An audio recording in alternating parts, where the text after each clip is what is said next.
Bonjour à tous, bonjour les amis. Aujourd'hui, je voudrais vous parler de terreau sans tourbe en particulier, comme j'ai ici. On va pouvoir commencer avec une petite comparaison entre ce terreau sans tourbe et ici un terreau avec tourbe de type universel. Et on a à peu près deux produits équivalents, l'un sans tourbe, l'autre avec tourbe. Alors pourquoi se préoccuper de la tourbe? D'abord parce que c'est une ressource qui est tout à fait épuisable, hein. Elle se renouvelle pas à hauteur de la vie d'un homme, hein. Il faut des centaines d'années pour que la tourbière elle puisse se reconstituer. Donc c'est des ressources facilement épuisables. Et les terreaux malheureusement en consomment beaucoup parce que ça a un pouvoir en particulier de rétention en eau important.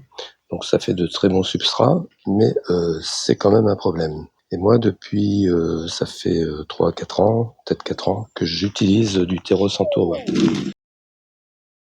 Alors au départ, on est un peu surpris par l'aspect, parce que c'est pas du tout comme un terreau, disons classique, même universel. C'est beaucoup plus grossier, parce qu'il y a des fibres de bois, et même parfois on peut trouver, comme on voit là, des gros morceaux de bois, voire des cailloux. Donc la première impression avec ce terreau, c'est que c'est un peu compliqué. Moi j'avais commencé en me disant tiens, je vais le tamiser pour voir, et en fait c'est tout à fait impossible à tamiser.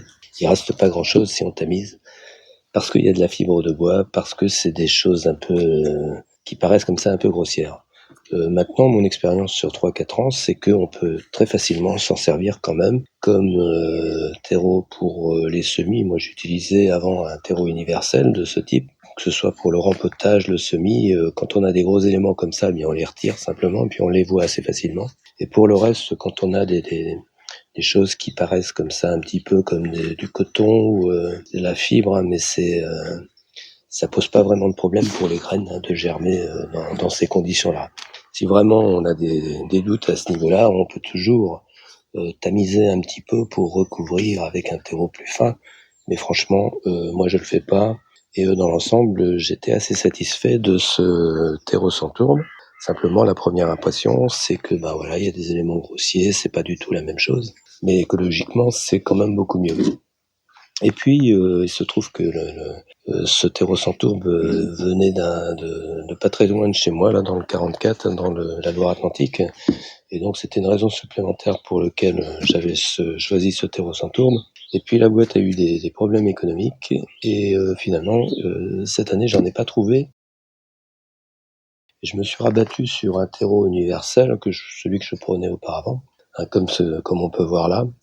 Donc, et alors, ce dont je me suis aperçu, c'est que c'est également, il y a beaucoup d'éléments grossiers à l'intérieur. En fait, il y a beaucoup de bouts de bois, comme on voit, ils sont un peu plus petits que dans le terreau sans tourbe. Mais non seulement on a les bouts de bois, mais en plus on a la tourbe. Alors j'ai quand même fait mes semis avec ça.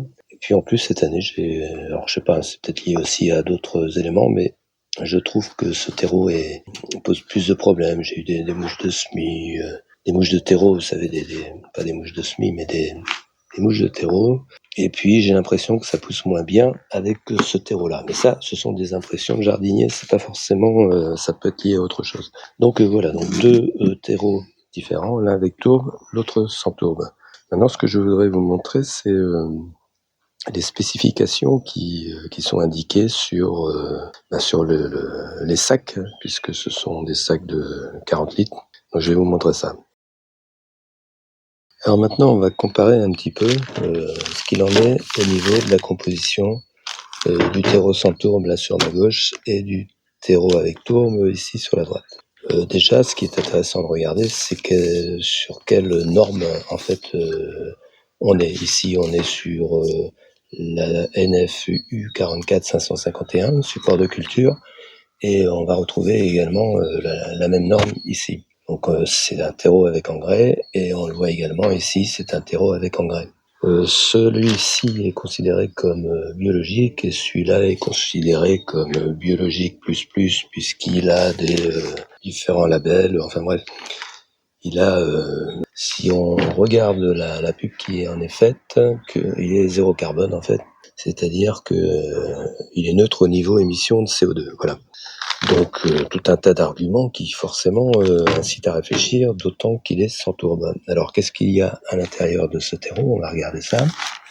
Donc il y a des éléments qui sont propres à la boîte qui les produit, turbofibre. Bon, en fait c'est de la fibre d'écorce, des écorces compostées, donc il y a pas mal de bois, hortifibre, fibre de bois, du compost vert. On voit ici également du green char, charbon végétal, donc quelque chose qui va ressembler à du biochar. Et puis donc des engrais organiques.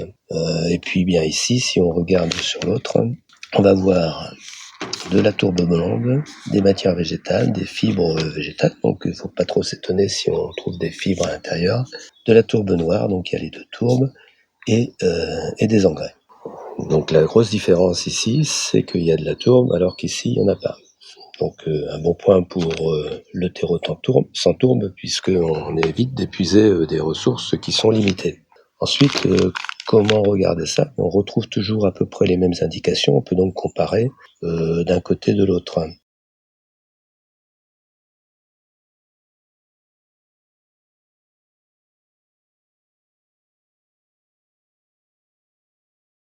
On termine sur des indications générales, comme ici, indications spécifiques d'emploi, produits destinés au jardinage de loisirs. On est dans du terreau universel. Produits utilisables en agriculture biologique. Bon, ici donc on a matière organique stable, pas d'inhibition de la germination, pas d'inhibition de la croissance, c'est ce qu'on demande quand même. À ce genre de produit, c'est le minimum. Alors on peut même voir comme ici des plastiques, donc il y a des microplastiques parce que, oui, alors c'est biologique mais avec plastique, voilà, c'est quand même pas terrible, mais ça je pense que c'est parce que il y a des composts qui sont de déchets verts qui sont utilisés et qui sont pas toujours très propres. Et puis sur l'autre, des fois on trouve aussi des cailloux, ça m'est arrivé de trouver des cailloux, donc voilà. Alors premier abord désavantageux pour ce terreau sans tourbe, mais en réalité à l'usage, moi j'en étais quand même assez satisfait. Sauf que comme je vous dis cette année, j'ai pas réussi à en trouver, donc mais je pense que c'est conjoncturel. Donc moi je vous conseillerais plutôt d'utiliser des terreaux sans tourbe parce que voilà, c'est une ressource qui s'épuise très vite, qui se renouvelle très lentement. Et donc il faut préserver cette ressource et s'habituer à d'autres substrats que les choses très très fines qu'on pouvait avoir avant. Donc sans tourbe ou avec tourbe, pour moi le choix est clair. Avec tourbe, on a quand même des éléments grossiers là si on est sur du terreau universel. Bon après si vous voulez payer votre terreau à la peau des fesses, vous pouvez partir sur des terreaux qui seront de granulométrie plus sympathique, on va dire. Mais bon, franchement, les graines s'accommodent assez bien dans l'ensemble de ces terreaux et je vois pas vraiment de raison de dépenser davantage. Je préfère mettre un petit peu plus cher sur le terreau sans tourbe qui fera tous les usages plutôt que d'avoir une gamme terreau semi, terreau universel, repiquage, etc.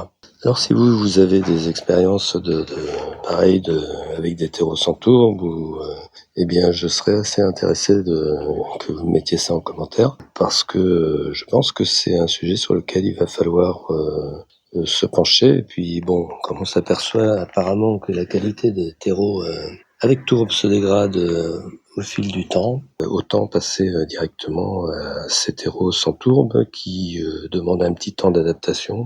Faut éviter de les tamiser en particulier, mais faites des essais et puis vous constaterez que ça germe très bien également dans ces terreaux-là. Alors voilà, une petite vidéo comme ça sur les terreaux, ça me semblait quand même important d'en parler. Et puis je vous dis à une prochaine vidéo et puis portez-vous bien.